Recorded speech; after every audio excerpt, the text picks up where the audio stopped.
Morning. Good afternoon. My name is Michelle Wu. I am chair of the Committee on Planning, Development, and Transportation, and we are here for a hearing on several grant request authorizations on 3 separate dockets.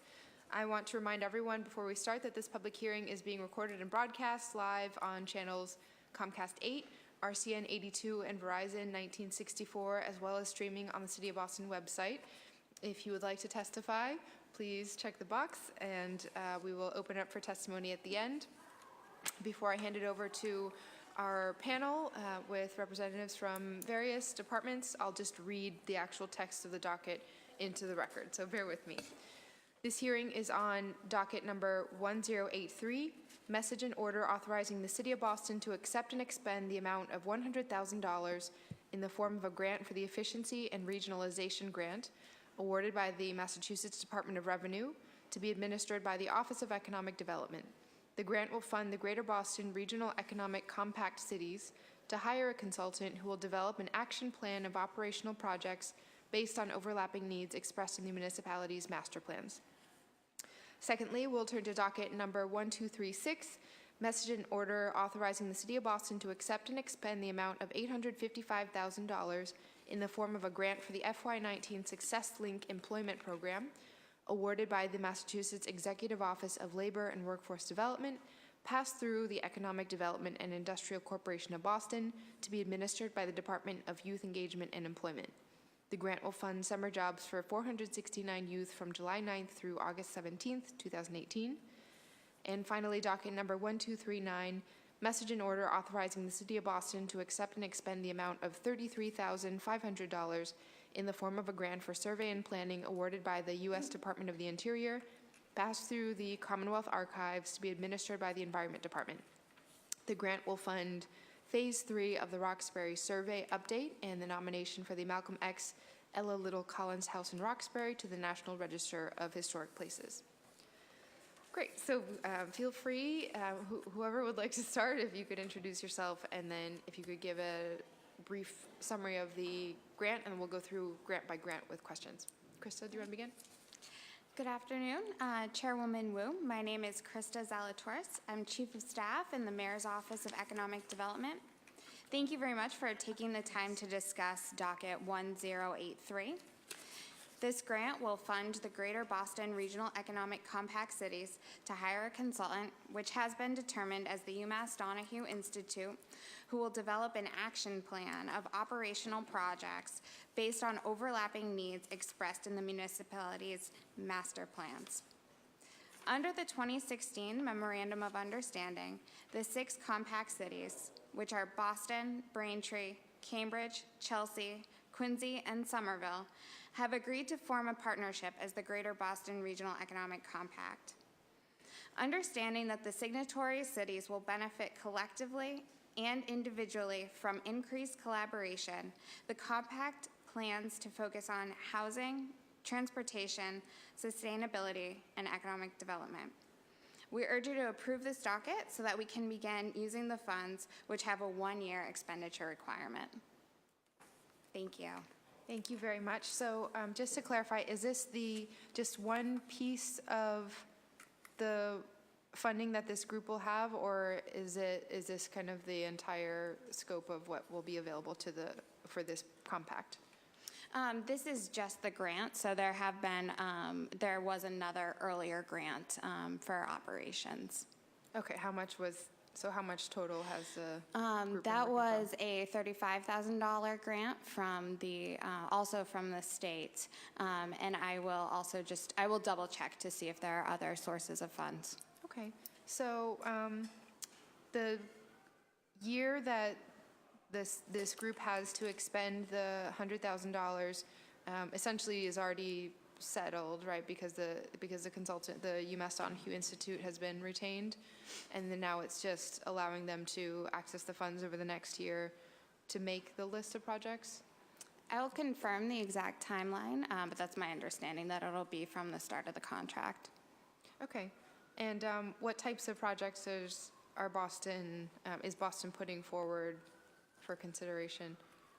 The consultant would make recommendations on those.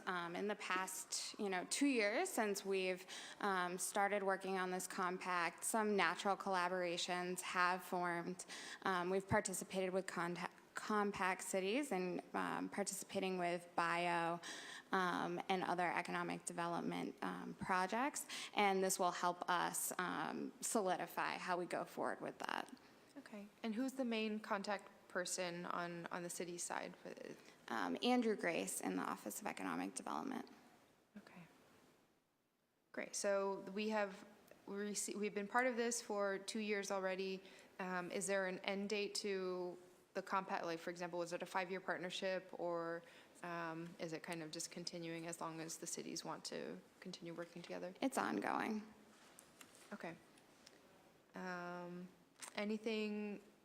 Anything else unusual about this grant or different from previous years' work? This is the first one that we'll be getting that's like this. Okay, so the last 2 years that the Compact Cities has been up and running, it's just, there hasn't been funding attached to it? Correct. Okay. Yeah, we've been working on it internally with our partner with our partner cities. So it's been at the staff level. Got it.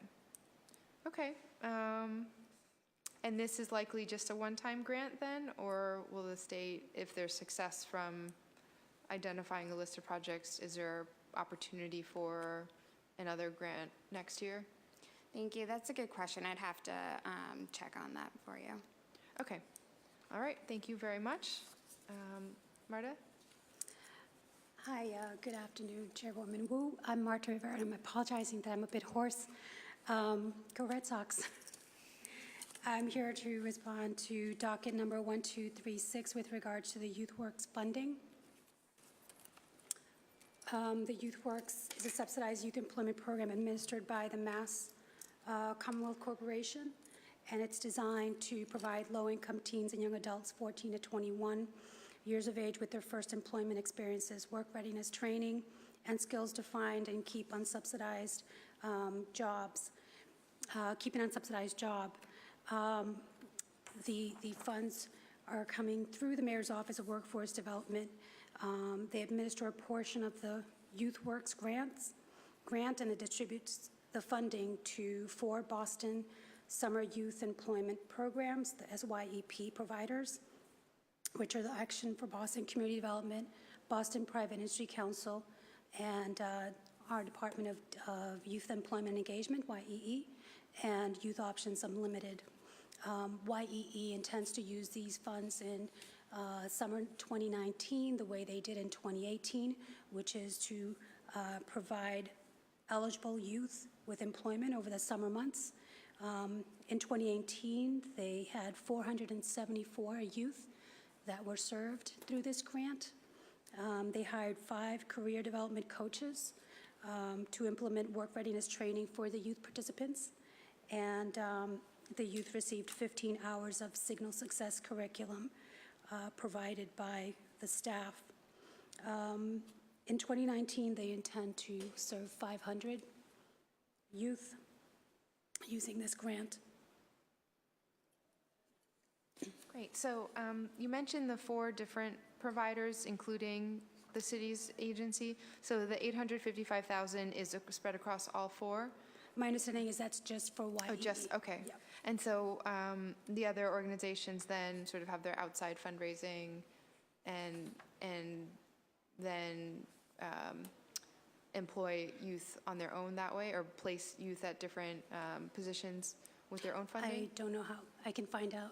Okay, just curious how everything, so but the 500 jobs that you're talking about is just YEE and just with YEE. this funding? Yep.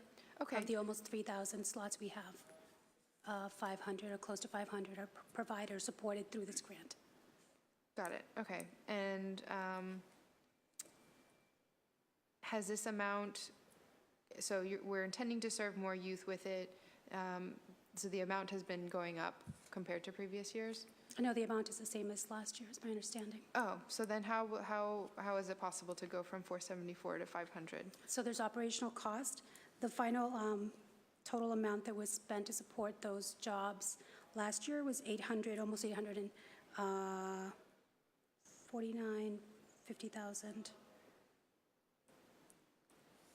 Sorry, I'll have to get back to you. Oh, no, just curious how we're able to grow that, So there was some operational costs that was supported through YEE's funding. Okay. And that will, so basically, you're saying that there were some things that were paid for last year that no longer need to be, and so therefore more of the funding can go to actually subsidizing the youth? That's correct, Okay. but I can clarify. Yeah, just curious, I mean, just curious. And then what are the metrics that are taken up based on the participation? I mean, for example, is there any look back to understand what the demographics were of the youth that were participating, or how they felt that the program went, or how much they liked this position versus that one that they were placed at? So the youth, they take a pre and a post test, and it's, so they self-report. Okay. And is that information available anywhere? Does the city keep, is it like a report that's available, or? I can certainly find out, get back to you. Okay, yeah, that would be great. And this, does it supplement, or is it sort of overlapping with, for example, when the BCYF Foundation fundraises for the Super Teens program? Is that part of this, or is that No, that's a Super separate Teens is separate. one? Okay. So this is from the state, and this doesn't include, It doesn't Super include Super Teens. Teens. Super Teens are 14-year-olds. 13 and 14? Yeah. And then for example, the mayor does his big Hubnob. fundraiser, that is to add more to this pot as well for the city agency to be able to create slots? These particular slots? Yeah. No, not these specific slots. Okay. To increase the total number of slots for the summer jobs. But it will be administered through YEE as well, the Hubnob funding? So that Hubnob funding is BCYF, Okay. and YEE is a separate department, but so it supports other initiatives. It's not specifically for the YEE summer jobs. Got it. And so, in the entirety of when the city has the application program and the Success Link program, that is all YEE though, and not That's BCYF? all YEE. Okay. Anything else that we should know about this grant? No. Okay. Thank you. Thank you very much. Carl? Thank you, Councilor. I'm Carl Spector, Commissioner of the Environment. I'm here to talk about docket 1239, which involves a grant of $33,500 to the city of Boston. The grant is for two purposes. It will cover Phase 3 of the Roxbury survey by the Boston Landmarks Commission. It will cover the central section of the neighborhood between Washington and Warren Street, and produce up-to-date documentation of about 130 historic properties or historic resources in the Roxbury neighborhood. There's not been a survey in this area since the 1980s. The grant will also provide $5,000 for the Landmarks Commission to oversee a completion of the National Register nomination for the Malcolm X. Ella Little Collins House. The house is already designated a City of Boston landmark, but this will enable us to do a more comprehensive documentation of the history and significance of this house so that it can be entered into the National Register of Historic Places. As I mentioned, the grant is funding Phase 3 of the Roxbury survey. Phases 1 and 2 were funded in the past 2 years by a similar grant and resulted in the documentation of 273 historic resources in the Roxbury neighborhood. Thank you. So I have questions on each of those pieces. So when you say survey, it's not just boundaries then? Is it, Correct. what's included in a It's survey? the identification and documentation of significant historic resources in the neighborhood. The survey results in survey forms which for the individual historic resources. This identifies the address, the dates, and significant aspects of the historic resource.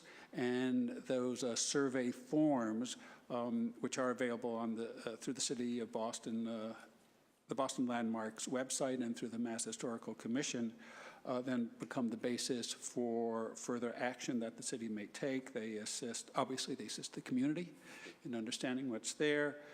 They can be used in determining the possible application of Article 85 for demolition delay. They can be used when property owners look for historic tax credits for those properties. They can be used to support an application to the Community Preservation Committee, and grants available through there and for other purposes. And how is, I guess, what's triggering an individual property to be included? Is it that the area is just, in general, we know that the buildings date back to a certain time, so there's probably something historic about most of them, and so the survey takers are going through parcel by parcel, or is it something where individual property owners have to say, would you consider my address as well? No. This is done on our initiative. We go through parcel by parcel, and there is a hierarchy of his significance that's been established by the Department of the Interior, and obviously the work that we're doing here, and the properties are evaluated according to the rubrics there, and to identify what level of significance from national, regional, or local significance. And anyway, and it's part of a survey. As I said, we've some areas of the city, as Roxbury, have not been the surveys have not been brought up to date in quite a while, and the surveys may not have been as complete and comprehensive in the past as we may have liked them to be. So this is part of our desire to, systematically bring our survey of the city up to date. Obviously, it's a small piece at a time, Yeah. but we keep going. How many phases do you anticipate would be necessary to complete Roxbury? This is a grant that we have been able to receive annually through the Mass Historical Commission. We might decide to do a phase 4 of this. It will depend a lot on how much progress is made this year.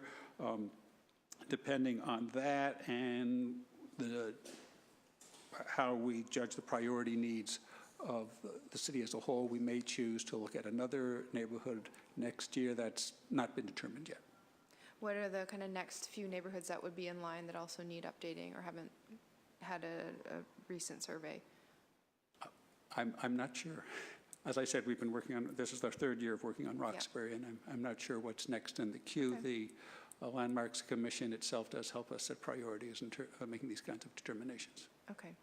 And then just on the $5,000 for the nomination of the historic property, what does that involve? Just funding some time for someone to do more research to provide the documentation for the application? That's right. It'll be going into the historic records to trace more carefully the history of the building, and it may involve site visits to look it over in detail to see its condition, and visibly look at how the house has developed, and this will develop the a complete fairly complete documentation of the history of the house and the documentation available that demonstrates that.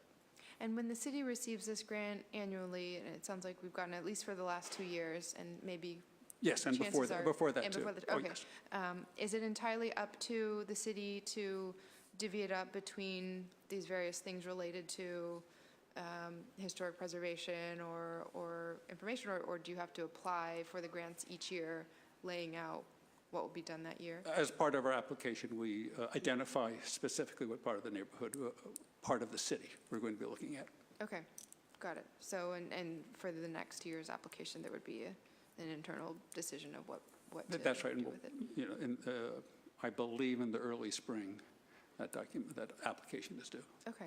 And is all of this work, both the research for the nomination as well as the survey, is that done with city staff time, or is it an outside consultant or partner? No, we hire a consultant. There is obviously that work is overseen by the city with city staff with considerable participation of the Landmarks Commission staff because it's important that we do that, and B, it's represents our match to the grant through the in-kind contribution of city time. Which consultant is it?